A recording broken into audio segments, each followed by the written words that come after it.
नमस्कार, Byju's exam prep IAS Hindi platform पर आपका स्वागत है। दोस्तों, Byju's exam prep IAS Hindi platform आप लोगों के लिए यह रणनीति श्रृंखला लाया है। यह आपकी परीक्षा की तैयारी में काफी महत्वपूर्ण भूमिका निभा रहा है।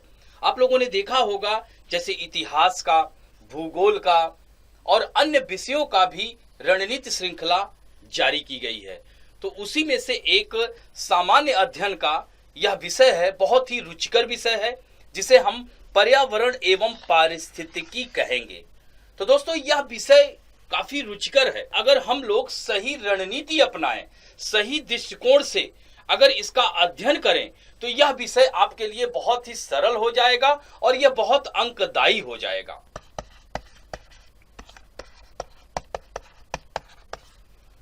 दोस्तों, इस विषय का महत्व तब बढ़ गया जब यह भारतीय वन सेवा एवं प्रारंभिक परीक्षा जो संघ लोक सेवा आयोग की है एक साथ आयोजित होने लगी और इस तरह से यह विषय तेजी से चर्चा में आया और आज यह एक चर्चित विषय बन गया है।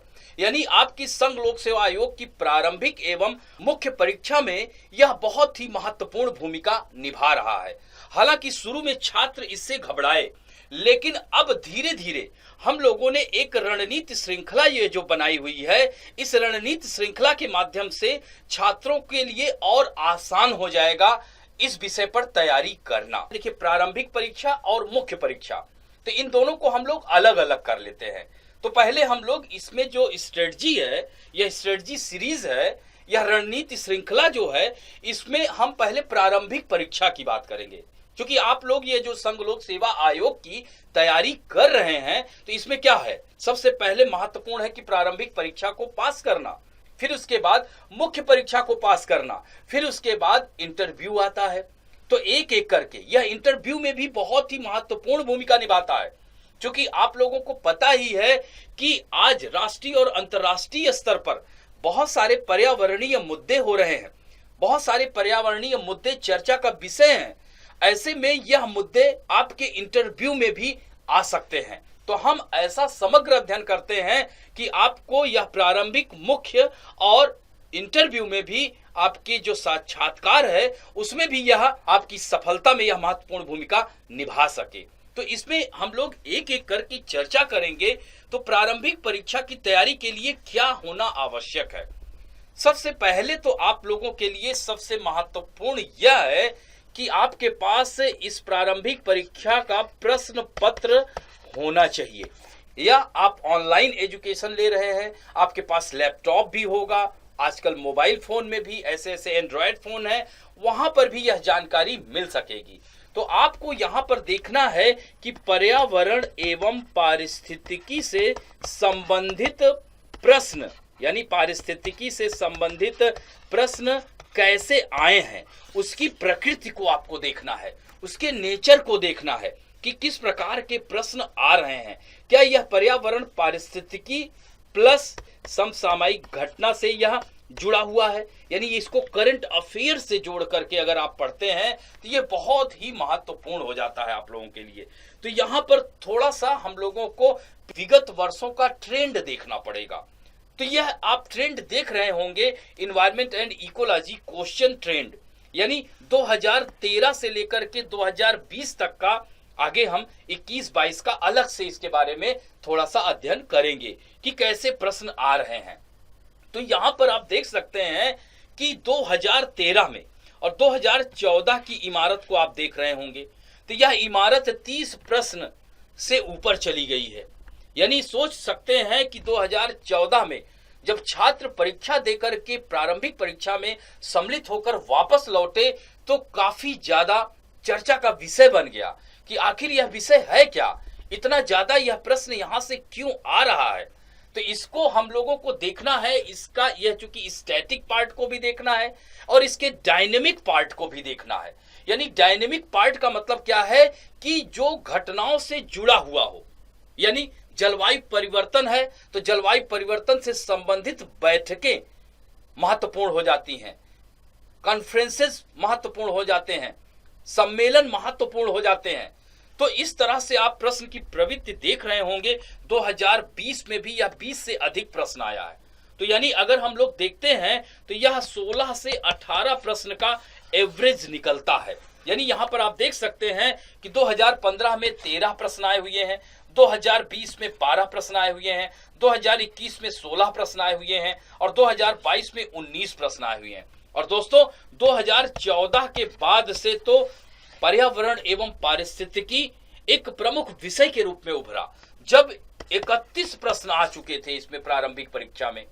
अब ऐसे में छात्र एवं शिक्षक दोनों परेशान हो गए कि इसके लिए क्या रणनीति बनाई जाए जिससे कि इस विषय पर हम महारत हासिल कर ले। तो दोस्तों यहां पर अगर हम लोग 2022 का देखते हैं ट्रेंड, तो ये देख सकते हैं प्रारंभिक परीक्षा में ये जो प्रश्न आया हुआ है एनवायरमेंटल इश्यूज से, यानी पर्यावरणीय मुद्दों से संबंधित, यानी पर्यावरण एवं पारिस्थितिकी से संबंधित जो प्रश्न आया हुआ है, तो 100% में 16% योगदान किसका है? पर्यावरण एवं पारिस्थितिकी का है। इसी तरह से अगर हम देखें 2021 में 13.8% योगदान किसका है? पर्यावरण पारिस्थितिकी का। तो कहने का मतलब यही है कि इस विषय को हम नजरअंदाज नहीं कर सकते। यह आपके प्रारंभिक, मुख्य परीक्षा और साक्षात्कार में भी यह महत्वपूर्ण भूमिका निभाएगा। तो अब इसके लिए सबसे महत्वपूर्ण यह है कि पाठ्यक्रम, देखिए पाठ्यक्रम भी बहुत ही कह सकते हैं कि एक एड्रेस की तरह होता है। जैसे आपको कोई पता दिया जाता है किसी निश्चित स्थान पर जाने के लिए, यानी अब संघ लोक सेवा आयोग की परीक्षा पास करने के लिए यह विषय बहुत ही महत्वपूर्ण हो जाता है। तो यह पते की तरह काम करता है। यानी पर्यावरण पारिस्थितिकी जो पाठ्यक्रम सिलेबस लिखा गया है संघ लोक सेवा आयोग की प्रारंभिक एवं मुख्य परीक्षा में, तो मुख्य परीक्षा का हम आगे विवरण देंगे, उसका विश्लेषण करेंगे। यहां पर अभी हम प्रारंभिक परीक्षा की रणनीति की चर्चा कर रहे हैं। तो इसमें महत्वपूर्ण यही हो जाता है कि पर्यावरण पारिस्थितिकी लिखा हुआ है, जैव विविधता लिखा हुआ है और जलवायु परिवर्तन पर सामान्य मुद्दे। देखिए लिखा क्या है? सामान्य मुद्दे। यानी इसका मतलब ही यही है कि इसमें आपको विषय विशेषज्ञता नहीं हासिल करनी है, यानी विशेषज्ञता की इसमें कतई आवश्यकता नहीं है। आपको यह जानना है कि जैव विविधता होती क्या है, जैव विविधता के प्रकार क्या हैं, जलवायु परिवर्तन से संबंधित क्या दशाएं घटित हो रही हैं, जलवायु परिवर्तन क्या है, वैश्विक ऊष्मन क्या है, इन सब बातों के सामान्य तरीके से हमें जानकारी हासिल करनी है, जो कि आपकी प्रारंभिक परीक्षा को काफी आसान बना सके। तो ऐसा अध्ययन हमें करना है। और इसमें देखिए दूसरा पॉइंट क्या लिखा है कि राष्ट्रीय और अंतर्राष्ट्रीय महत्व की समसामयिक घटनाएं। यानी आप देख सकते हैं कि पर्यावरण एवं पारिस्थितिकी जो सिलेबस है, पाठ्यक्रम है, सीधा सीधा 3 बिंदु लिखा गया है। लेकिन क्या हमें इन 3 बिंदुओं पर ही चर्चा करनी है? क्या इसके अलावा प्रश्न नहीं बनता है? तो निश्चित रूप से बनता है। कहने का मतलब यह है कि आप इसके लिए आगे हम स्रोत की बात करेंगे कि क्या क्या पढ़ें। अभी हमारे लिए बहुत ही आवश्यक है कि स्ट्रेटजी इसकी क्या होनी चाहिए। तो दोस्तों यहां पर आपने पाठ्यक्रम देखा। अब इसके अंतर्गत हम कौन कौन से विषय पढ़ेंगे, यानी इसमें कौन कौन से टॉपिक होंगे, यह बहुत ही आवश्यक होगा। इन टॉपिक्स को जानने के बाद आपके पास होगा इसका रणनीति, यानी इस टॉपिक्स को हम कैसे पढ़ें, कहां से पढ़ें, इसके लिए क्या टेक्स्ट बुक जरूरी है, इसके लिए क्या करंट अफेयर जरूरी है। इन सब बातों का अध्ययन हम लोग इस रणनीति श्रृंखला के अंतर्गत करेंगे। तो यहां पर विषय देखिए दिया गया है पारिस्थितिकी। तो अब पारिस्थितिकी तंत्र दिया गया है, पारिस्थितिक तंत्र है, साथ में जैव विविधता दिया गया है, प्रदूषण दिया गया है, जलवायु परिवर्तन दिया गया है, सम्मेलन, कन्वेंशन और शिखर सम्मेलन दिया गया है, पर्यावरण कानून दिया गया है और अंत में विविध करके दिया गया है। यानी इन विषयों पर समझ आपको विकसित करना है। इसके साथ साथ विविध दे दिया है, यानी विविध में हम लोग बात करेंगे। जैसे जैव विविधता पढ़े तो जैव विविधता में भी बहुत सारी बातों का अध्ययन करना है। तो इसके लिए जैसे रणनीति की अगर बात की जाए तो रणनीति क्या है कि जो पाठ्यक्रम दिया गया है, यानी पाठ्यक्रम में क्या दिया गया है कि पर्यावरण पारिस्थितिकी, जैव विविधता, जलवायु परिवर्तन से संबंधित सामान्य मुद्दे। तो इस पाठ्यक्रम का हमें बेसिक कवरेज करना है, यानी इसकी बेसिक्स आपको जिस दिन पता चल जाएगा, आपके लिए यह विषय काफी आसान हो जाएगा, काफी रुचिकर हो जाएगा। तो दोस्तों, इस विषय के हमें स्टैटिक पार्ट और डायनेमिक पार्ट दोनों पर ध्यान देना आवश्यक है। यानी डायनेमिक पार्ट में हम बात करेंगे कि पारिस्थितिकी तंत्र या उससे संबंधित समसामयिक मुद्दे, ऐसे जोड़कर आपको करना है। तो इसको जो है ये देख सकते हैं कि इस बेसिक कवरेज के अंतर्गत आपको इसमें शब्दावलियों पर भी ध्यान देना है। बहुत सारी शब्दावलियों से सीधे सीधे प्रश्न आपकी परीक्षा में आ जाता है। तो इसको आप कैसे इसका अध्ययन करें, यह आपके लिए आवश्यक हो जाता है। तो कहने का यही मतलब है कि आपको पाठ्यक्रम का बेसिक कवरेज, इनसे संबंधित शब्दावलियां, समष्टि क्या होता है, जैव विविधता क्या होता है, हॉट स्पॉट क्या होता है, राष्ट्रीय पार्क क्या होते हैं, राष्ट्रीय पार्क जिसे राष्ट्रीय उद्यान कहा जाता है, बायोस्फीयर रिजर्व क्या होते हैं, वन्य जीव अभ्यारण्य क्या होते हैं, इन तीनों में आपस में अंतर क्या है, किसमें मानवीय गतिविधियां होती हैं, किसमें मानवीय गतिविधियां नहीं होती हैं, इन सब का बेसिक जानकारी आप लोगों को होना आवश्यक है। इसके बाद यह विषय आपके लिए बहुत ही सरल हो जाएगा और आप प्रारंभिक परीक्षा को बहुत ही आसानी से क्रैक कर सकेंगे। तो इसमें जो है, इसको आपको ये ध्यान रखना है कि इन शब्दावलियों से आपका एक बेसिक तैयार होगा। फिर उसके बाद आपको देखना है कि इसको जो है करंट अफेयर से कैसे जोड़े। तो यहां पर आप देख सकते हैं कि को पुराने पेपर्स देखिए, पुराने प्रश्न पत्र जैसे ही देखें। देखिए, कोई भी विषय, जैसे मान लीजिए कि आपने पर्यावरण एवं पारिस्थितिकी तंत्र के प्रकार पढ़ा, पारिस्थितिकी तंत्र क्या होता है, उसमें आप बायोम के बारे में पढ़ेंगे। पारिस्थितिकी तंत्र के प्रकार में जैसे मरुस्थलीय पारिस्थितिकी तंत्र क्या होता है, जलीय पारितंत्र क्या होता है, स्थलीय पारितंत्र क्या होता है, पर्वतीय पारितंत्र क्या होता है। तो इन सब विषयों को पढ़ते हुए क्या आपको देखना है कि इनसे प्रारंभिक परीक्षा में प्रश्न आया हुआ है, तो उसको आपको प्रश्न पत्र को आपके टेबल पर जरूर होना चाहिए। यानी आप देखिए कि इसका आउटपुट मिल रहा है कि नहीं, यह आपके लिए आवश्यक हो जाता है। और इसके साथ साथ जैसे आगे अभी हम स्रोत में बात करेंगे कि पढ़ने के लिए जैसे समाचार पत्रों में, तो आप देख सकते हैं कि आजकल सोशल मीडिया पर भी आ जाता है। मान लीजिए कोई चक्रवाती घटना घटित हुई, पर्यावरण में असंतुलन स्थापित हुआ, कोई पर्यावरण प्रदूषण हो गया, यह सब मुद्दे काफी हॉट मुद्दे हैं।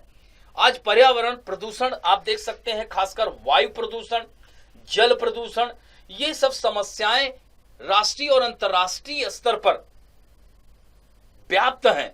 तो इन समस्याओं को जोड़कर आपको करंट अफेयर के साथ इसका एकीकरण करना है। यानी आपको देखिए कि मान लीजिए कि आप न्यूज में पढ़ते हैं, जैसे हम लोगों का डेली न्यूज एनालिसिस आता है, द हिंदू विश्लेषण आता है, तो उसमें जो है पर्यावरण पारिस्थितिकी से संबंधित विषय कोई होता है। जैसे मान लीजिए कि उसमें विषय आया प्रदूषण, कि दिल्ली में प्रदूषण फैला हुआ है, वायु प्रदूषण है, दिल्ली गैस चैम्बर में बदल गई है। तो अब देखिए कि वह तो घटना है, तो यानी अब इसको एक उदाहरण के तौर पर आप ले रहे हैं कि दिल्ली में वायु प्रदूषण की समस्या है, या दिल्ली महानगर समेत उसके एनसीआर के भी कुछ शहर जैसे गाजियाबाद, नोएडा, गुड़गांव, यह सब शहर भी वायु प्रदूषण से प्रभावित हैं। तो अब यहां पर देखिए आ गया आपको स्टैटिक पार्ट भी और डायनेमिक पार्ट भी, यानी गत्यात्मक, और कह सकते हैं कि स्टैटिक पार्ट में जैसे प्रदूषण क्या होता है।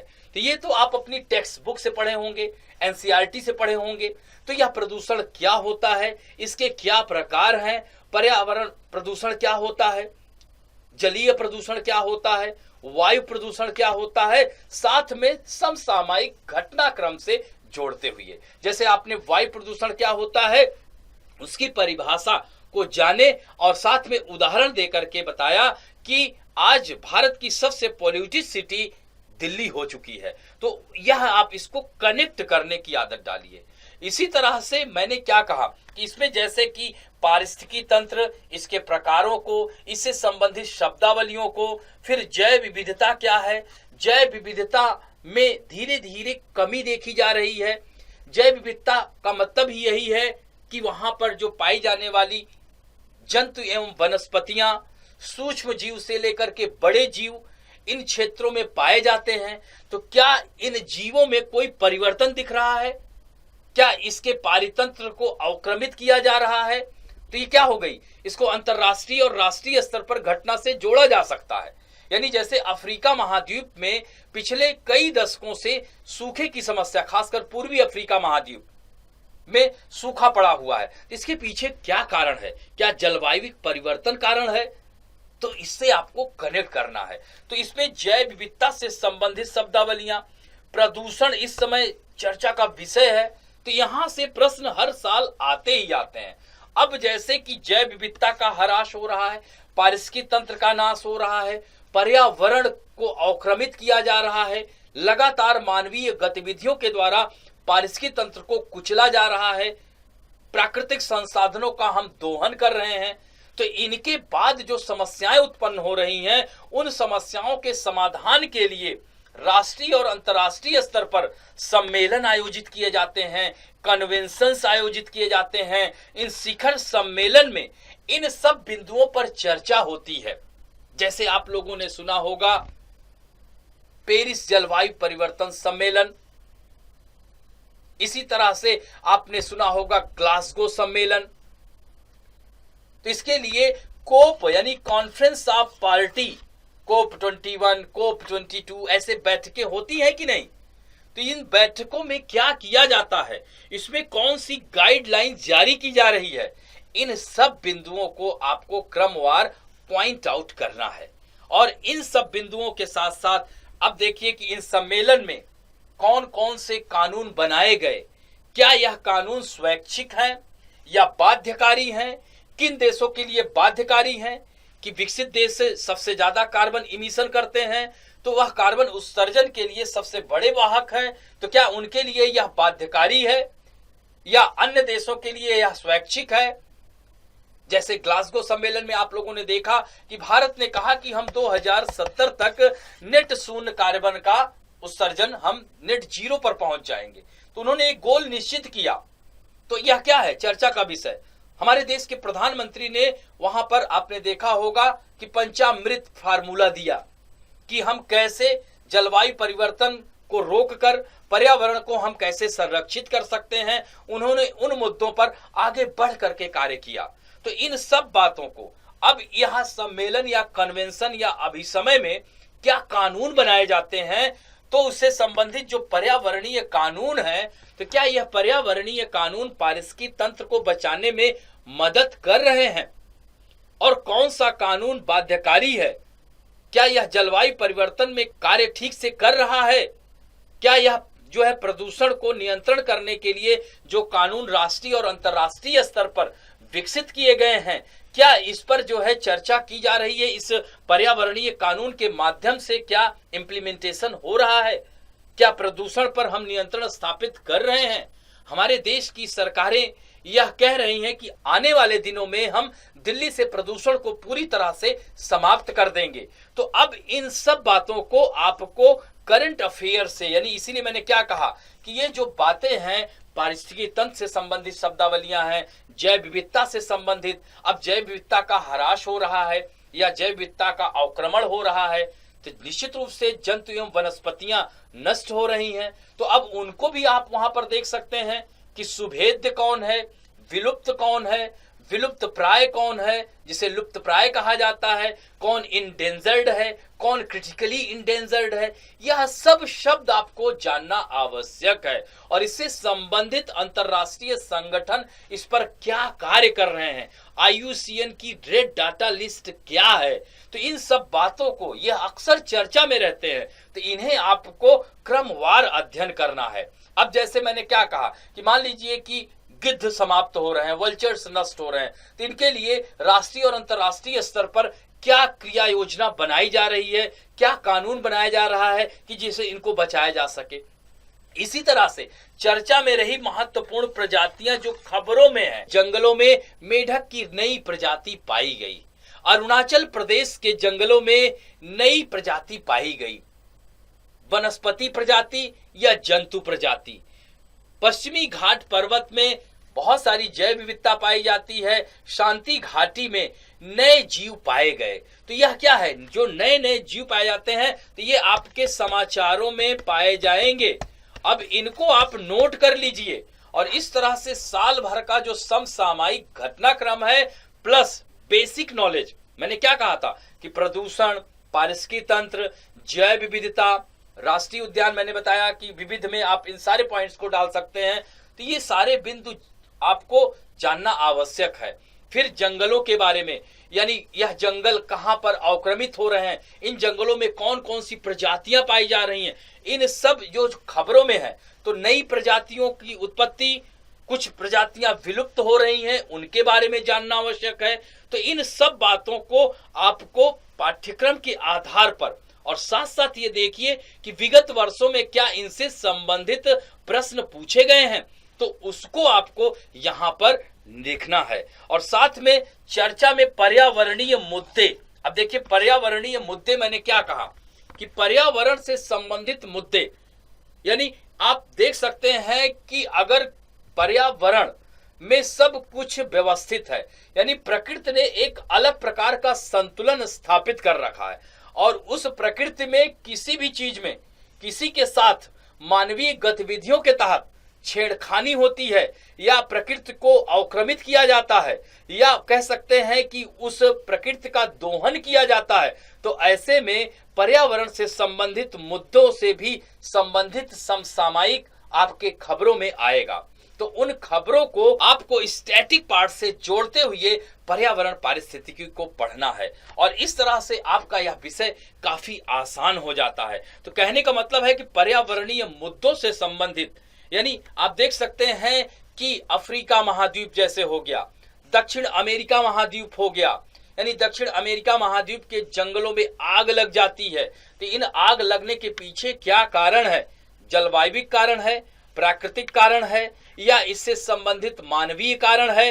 तो इसमें जो है इन सब मुद्दों को आपको जोड़ करके पढ़ना है, तब देखेंगे कि आपका यह विषय काफी आसान हो जाता है। और यहां पर आपको मैंने क्या कहा कि प्रतिदिन आपको प्रैक्टिस करना है, यानी बिना प्रैक्टिस के आप, जैसे मान लीजिए कि आज आपने पारिस्थितिकी तंत्र के बारे में पढ़ा, तो पारिस्थितिकी तंत्र क्या होता है, पारिस्थितिकी तंत्र के प्रकार क्या हैं, कौन सा पारिस्थितिकी तंत्र में क्या विशेषताएं पाई जाती हैं, बायोम क्या है, इनसे संबंधित जो शब्दावलियां हैं, बेसिक कवरेज वह करते हुए आपको इसको करंट अफेयर से जोड़ना है। अब आप देखिए कि इससे संबंधित क्या विगत वर्षों में प्रश्न आए हुए हैं, अगर आए हुए हैं तो आपको इसका आउटपुट मिल जाएगा। अब आप उसके उत्तर को बहुत आसानी से दे सकेंगे। तो यहां पर इस संबंध में यह रणनीति आपकी यही होनी चाहिए। साथ में मैंने क्या कहा कि बेसिक पॉइंट और साथ में करंट अफेयर से, और कोशिश करिए कि एक डायरी बना लीजिए, एक नोट्स बना लीजिए, या लैपटॉप पे भी, अब बहुत सारी फोन पे भी नोट्स आने लगे हैं, तो वहां पर इन बिंदुओं को, चूंकि समाचार पत्र सारा इकट्ठा करना आपके लिए कह सकते हैं कि संभव नहीं है, तब ऐसे में इनको आप पॉइंट्स को, इसके जो कीवर्ड्स हैं उनको नोट डाउन कर लीजिए। जैसे परीक्षा जब नजदीक आए तो उन्हें आप रिवीजन कर सकते हैं। अब यहां पर आप देखिए इससे संबंधित, जैसे आप लोगों ने देखा होगा 2022 में ही प्रश्न आया है कि मियावाकी पद्धति किसके लिए प्रसिद्ध है। तो अब यह मियावाकी पद्धति क्या है, इसे मियावाकी क्यों कहा जाता है, ये अक्सर खबरों में बना रहता है। यहां पर आप देखिए कि हमारे भारत में क्या मियावाकी पद्धति का प्रयोग किया जा रहा है या एक जापानी पद्धति है, इन सब बातों की चर्चा आपको यहां पर पढ़े होंगे, तो निश्चित रूप से इसका उत्तर आप दे सकते हैं। तो अब आप इसमें कई बार देखिए प्रश्नों को सॉल्व करने के लिए एक महत्वपूर्ण यह है कि एलिमिनेशन, आप एलिमिनेट करिए कुछ चीजों को। अगर आपने पढ़ा है, आपके लिए अगर 50-50 है तो रिस्क ले सकते हैं, ये ध्यान रखना है। ये नहीं कि चारों आपको ऑप्शन नहीं पता है और आप रिस्क ले लिए, तब तो आपको इसमें टच ही नहीं करना है, क्योंकि निगेटिव मार्किंग है। तो निगेटिव मार्किंग में आप प्रश्न को छोड़ सकते हैं अगर आपको नहीं आ रहा है तो, लेकिन आपने पढ़ा है 50-50 है, तब आप उस पर देख सकते हैं कि उसको आप इस पद्धति का प्रयोग, अब जैसे देखिए मियावाकी, अब जिन्होंने पढ़ा होगा उनके लिए तो यह सरल हो जाएगा। यानी देखिए इसमें कह रहा है कि शुष्क एवं अर्धशुष्क क्षेत्रों में वाणिज्यिक खेती को बढ़ावा देना। दूसरा है तटीय क्षेत्रों और समुद्री सतहों पर पवन ऊर्जा का संचयन। तीसरा है आनुवांशिक रूप से संशोधित वनस्पतियों का उपयोग करके उद्यानों का विकास। चौथा है शहरी क्षेत्रों में लघु वनों का निर्माण करना। तो अब देखिए यहां पर यह विषय तो मियावाकी साहब ने क्या किया था, यानी छोटे छोटे पेड़ पौधे घरों में लगाने का, यानी शहरी क्षेत्रों में लघु वनों के निर्माण की बात वह करते हैं। तो ऐसे में यह आपका उत्तर क्या हो सकता है? डी हो जाएगा। यह आया हुआ प्रश्न है। अगर आपने इसको यह समसामयिकी में हम लोगों ने याद हो तो डेली न्यूज एनालिसिस में भी डिस्कस किया था, तो आसानी से इसका उत्तर आप दे सकते हैं। इसी तरह से निम्नलिखित में से कौन ग्रीन वॉशिंग शब्द का सबसे अच्छा वर्णन करता है? अब देखिए ग्रीन वॉशिंग यह एक शब्दावली है, अगर इसके बारे में आप जानते होंगे तो बहुत आसानी से इसका उत्तर दे सकते हैं। तो यहां पर देखिए दिया है कि गलत सूचना देना कि कंपनी के उत्पाद पर्यावरण के अनुकूल और पर्यावरणीय रूप से उपयुक्त हैं। दूसरा दिया है कि किसी देश के वार्षिक वित्तीय विवरणों में पारिस्थितिक और पर्यावरण लागतों को शामिल न करना। फिर तीसरा है अवसंरचनात्मक विकास के दौरान विनाशकारी पारिस्थितिक परिणामों की उपेक्षा करना। किसी सरकारी कार्यक्रम में पर्यावरणीय लागतों के लिए अनिवार्य उपबंध करना। तो अब देखिए यहां पर यह विषय अगर आप ग्रीन वॉशिंग को ठीक से पढ़े होते तो इसका उत्तर बहुत ही आसानी से दे सकते हैं। यानी ऐसे सीधे सीधे शब्द, जैसे मियावाकी पद्धति आ गया, ग्रीन वॉशिंग शब्द आ गया, ऐसे शब्दों को भी आपको एक नोट डाउन कर लीजिए, यह चर्चा में रहे हैं। तो इसमें जैसे क्या होता है कि कंपनी के उत्पाद पर्यावरण के अनुकूल पर्यावरणीय रूप से उपयुक्त नहीं होते, इसमें गलत सूचना दी जाती है, तो उत्तर इसका क्या हो गया? ए हो गया। तो इस तरह से आप देख सकते हैं कि इस तरह के प्रश्न, इसी तरह से उद्यानों से संबंधित प्रश्न आते हैं। ये तो मैंने 2 उदाहरण लिए, और भी बहुत सारे प्रश्न आते हैं। पर्यावरण प्रदूषण से संबंधित प्रश्न आते हैं, पर्यावरण पारिस्थितिकी से संबंधित प्रश्न आते हैं, जैव विविधता से संबंधित प्रश्न आते हैं, राष्ट्रीय उद्यानों से संबंधित प्रश्न आते हैं, राष्ट्रीय उद्यान एवं वन्य जीव अभ्यारण्यों में, जैसे अभी कूनो पालनपुर में आप लोगों ने देखा तो नामीबिया से चीता लाया गया, तो उसको आपको जोड़ करके कनेक्ट करके पढ़ना है, क्यों कूनो पालनपुर में ही लाया गया। अब यह सोचना आपके लिए बहुत ही आवश्यक हो जाता है कि कूनो पालनपुर को ही क्यों चुना गया, क्यों हेमिस नेशनल पार्क को नहीं चुना गया, इसके पीछे क्या कारण था? कहीं जलवायु तो नहीं था? क्या नामीबिया की जलवायु मध्य प्रदेश के कूनो पालनपुर राष्ट्रीय उद्यान की जलवायु से मेल खाता है, इसीलिए उन चीतों को वहां पर स्थानांतरित किया गया? जैसे कि जिस पर्यावरण से आए हैं उसी प्रकार का अगर पर्यावरण उन्हें नहीं मिला, वहां की प्रकृति के साथ सामंजस्य स्थापित कर पाएंगे? तो इस तरह से अन्य मुद्दों के तहत इसको आपको समझना है, और इस तरह आप अगर स्टडी करते हैं तो आपकी प्रारंभिक परीक्षा काफी सरल हो जाती है। तो इस तरह से आप लोगों ने देखा यह जो प्रश्न विगत वर्षों में आए हुए हैं, तो यह सब आपको पढ़ना है कि ग्रीन वॉशिंग शब्द, इसका प्रयोग सर्वप्रथम कब किया गया और यह किस लिए किया जाता है? गलत सूचना देने के लिए किया जाता है, यानी पर्यावरण के यह अनुकूल है, जबकि इससे जो है अगर गलत सूचना देते हैं तो उस क्षेत्र में इससे संबंधित आपदाएं आ जाती हैं। तो मियावाकी पद्धति, जैसे मैंने क्या कहा कि छोटे वनों के निर्माण के लिए शहरीकरण में यह काफी महत्वपूर्ण भूमिका निभा रहा है। जैसे भारत में तेलंगाना में इसका प्रयोग किया जा रहा है, अन्य राज्य भी इसका प्रयोग कर रहे हैं। तो इस तरह से देखिए कि ये चर्चा में थे, ये आपकी परीक्षा में आ गए। मेरा यही मेन महत्वपूर्ण है कहना कि यह आपकी परीक्षा में सीधे सीधे आ रहे हैं। तो अब यह सारी चीजों को आपने देखा कि हम इसका आउटपुट भी देखा कि प्रश्न आए हुए हैं, पर्यावरण पारिस्थितिकी से संबंधित चीजों को आपने पढ़ा। आपको तैयारी करना है तो सबसे महत्वपूर्ण यही हो जाता है कि आपको सीधे सीधे, जैसे कि मैंने क्या बताया था, डायनेमिक और स्टैटिक, यानी आपको परंपरागत और समसामयिक घटनाक्रम, यानी कह सकते हैं आपकी इसको आप जैसे मान लीजिए कि प्रदूषण के बारे में आपको पता है, इसकी बेसिक जानकारी है। अब इससे संबंधित वर्तमान में किन स्थानों पर यानी राष्ट्रीय और अंतर्राष्ट्रीय स्तर पर प्रदूषण की क्या समस्या है अंतर्राष्ट्रीय स्तर पर, तो इसको आपको देखना है। तो राष्ट्रीय और अंतर्राष्ट्रीय स्तर पर प्रदूषण के लिए क्या कानून बनाया गया है, इन सब बिंदुओं को तो आप इसको यहां पर ऐसे नोट कर सकते हैं, यानी बिंदुवार आप बता सकते हैं कि इसके लिए यह पर्यावरण प्रदूषण के लिए, जल प्रदूषण के लिए, वायु प्रदूषण के लिए यह कानून आया है, इसके लिए यह सजा का प्रावधान है अगर इस तरह का कृत्य करते हुए पकड़ा जाता है। तो इस तरह इन सब बिंदुओं को आपको नोट डाउन कर लेना है जो करंट अफेयर के साथ हो। ये पॉइंट तो आपको पता है, प्रदूषण क्या होता है, जैव विविधता क्या होती है, पारिस्थितिकी तंत्र क्या होता है, समष्टि क्या होता है, राष्ट्रीय उद्यान क्या होता है, रामसर क्या होता है, आर्द्र भूमियां क्या होती हैं, यह सब आपको पता है।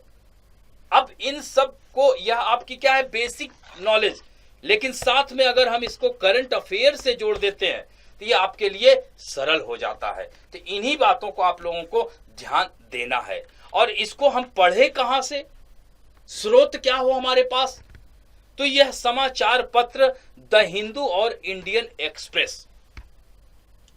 तो अब जो इंडियन एक्सप्रेस और द हिंदू, ये दो ऐसे समाचार पत्र हैं, ये आपकी जो प्रारंभिक एवं मुख्य परीक्षा में भी आगे हम चर्चा करेंगे। तो इसको आप अगर लगातार इसके दैनिक आप इसका प्रयोग कर रहे हैं, अखबारों को पढ़िए। अब अखबारों को हम कैसे पढ़ें, तो अखबारों को पढ़ते समय आप देखिए कि जलवायु परिवर्तन से संबंधित अगर खबर है, या जो है आप कह सकते हैं पर्यावरण से संबंधित खबर है, या जैव विविधता से संबंधित खबर है, या कोई नई प्रजाति की खोज हुई है उससे संबंधित खबर है, तो अब आपको इसको अपने जो परंपरागत विषय है यानी पर्यावरण पारिस्थितिकी के लिए आपने जिस पुस्तक का अध्ययन किया है, हमारे बायजूस की तरफ से भी यह पुस्तक दी जाती है, या अब इसको ये जो इससे संबंधित खबर है इसको आप परंपरागत भाग से जोड़ दीजिए। यही आपकी स्ट्रेटजी होनी चाहिए और इससे आपके लिए काफी आसान हो जाएगा पारिस्थितिकी तंत्र को पढ़ना, पर्यावरण पारिस्थितिकी के प्रश्नों को हल करना। दूसरा है, यहां पर आप देख सकते हैं कि डाउन टू अर्थ मैगजीन, इसके साथ साथ एक साइंस रिपोर्टर करके पत्रिका आती है, अब यह हिंदी में भी आने लगी है, रिपोर्टर। इसे भी आप देखिए। इन दोनों पत्रिकाओं को डाउन टू अर्थ में तो आप लोग रोज देखते होंगे कि नई पक्षी की प्रजाति पाई गई, नई सांपों की प्रजाति पाई गई, कौन सी प्रजाति विलुप्त हो रही है, कहां पर एलनिनो आ रहा है, एलनिनो ज्यादा बार आ रहा है तो इसके पीछे क्या कारण है, इसके लिए क्या अंतर्राष्ट्रीय स्तर पर क्या बातें की जा रही हैं, तो वो सब बातें इन मैगजीन में आपको दी रहती हैं। इसके साथ साथ पर्यावरणीय रिपोर्ट यानी पर्यावरण की रिपोर्ट भी आप देखोगे तो यह डाउन टू अर्थ नामक मैगजीन। इसके साथ साथ आप देखिए कि हर साल जो बजट आता है तो आर्थिक सर्वे भी आता है, तो आर्थिक सर्वे का आप पर्यावरणीय रिपोर्ट जरूर देखिए, वहां से भी आपकी प्रारंभिक परीक्षा में बहुत आसानी हो जाएगी, तो वहां पर जाइए। साथ साथ एनसीईआरटी यह आपकी कह सकते हैं कि मौलिक जानकारी के लिए यह बहुत ही महत्वपूर्ण बुक हो जाती है। इसके साथ साथ वनस्पति विज्ञान की कक्षा 12 का लास्ट में आप देखेंगे तो वह टॉपिक्स दिए गए हैं पर्यावरण पारिस्थितिकी से संबंधित, समष्टि क्या है, इसके प्रकार क्या है, पारिस्थितिकी तंत्र क्या है, उसको आपको पढ़ना है। साथ साथ भूगोल की भी एनसीईआरटी में बहुत ही अच्छी तरीके से पर्यावरण एवं पारिस्थितिकी के बारे में दिया है। पर्यावरणीय भूगोल आपको पढ़ना है, यह आपकी मदद करेंगे आपकी प्रारंभिक परीक्षा में। अब इनको कैसे पढ़ना है, देखिए एनसीईआरटी आपने देखा होगा कि काफी सरल शब्दों में लिखी हुई है, क्योंकि देखिए अगर इसमें कुछ ऐसे टफ शब्द आए तो उसको आप देवनागरी लिपि में ही याद रखिए, क्योंकि यह आपके लिए आसानी हो जाएगी और परीक्षक के लिए भी आसानी हो जाएगी। ध्यान देने योग्य यह बात है कि आप इसकी यह जो पॉइंट्स हैं इनको आप कैसे देख रहे हैं, यानी यहाँ पर अगर हम बात कर रहे थे जैसे कि एनसीईआरटी, तो एनसीईआरटी को हम कैसे पढ़ें। तो एनसीईआरटी पुस्तक मान लीजिए कि आपने पढ़ा, पहली बार तेजी से इसको पढ़िए, और दूसरी बार क्या है कि उसको अंडरलाइन कर लीजिए, तीसरी बार उसको नोट कर लीजिए, यानी पॉइंट्स को नोट कर लीजिए कि प्रदूषण के बारे में अगर आपने पढ़ा तो प्रदूषण के प्रकारों के बारे में पढ़ा, ग्रीन हाउस गैस के बारे में पढ़ा तो ग्रीन हाउस गैसेस कौन कौन सी हैं उनको नोट डाउन कर लिया। क्योंकि प्रारंभिक परीक्षा के समय इतना प्रेशर होता है कि इन किताबों को पलटना आपके लिए संभव नहीं होगा। तब ऐसे में आप इसका जो है जिस्ट पार्ट, यानी इसको जो है छोटे छोटे बिंदुओं में आप नोट्स में इसको लिखें। लिखने की आवश्यकता बहुत ही है, और यही बिंदुओं को आगे हम लोग मुख्य परीक्षा में क्या करेंगे, विश्लेषण कर देंगे। तो एनसीईआरटी को आप पहली बार तो तेजी से रीड करिए, क्योंकि अब आप ऐसी इस संघ लोक सेवा आयोग की तैयारी कर रहे हैं तो आपकी समझ विकसित हो गई है, तो आप तेजी से पहले उसकी रीडिंग कर जाइए। दूसरी बार क्या करेंगे, आप उसको अंडरलाइन कर लीजिए।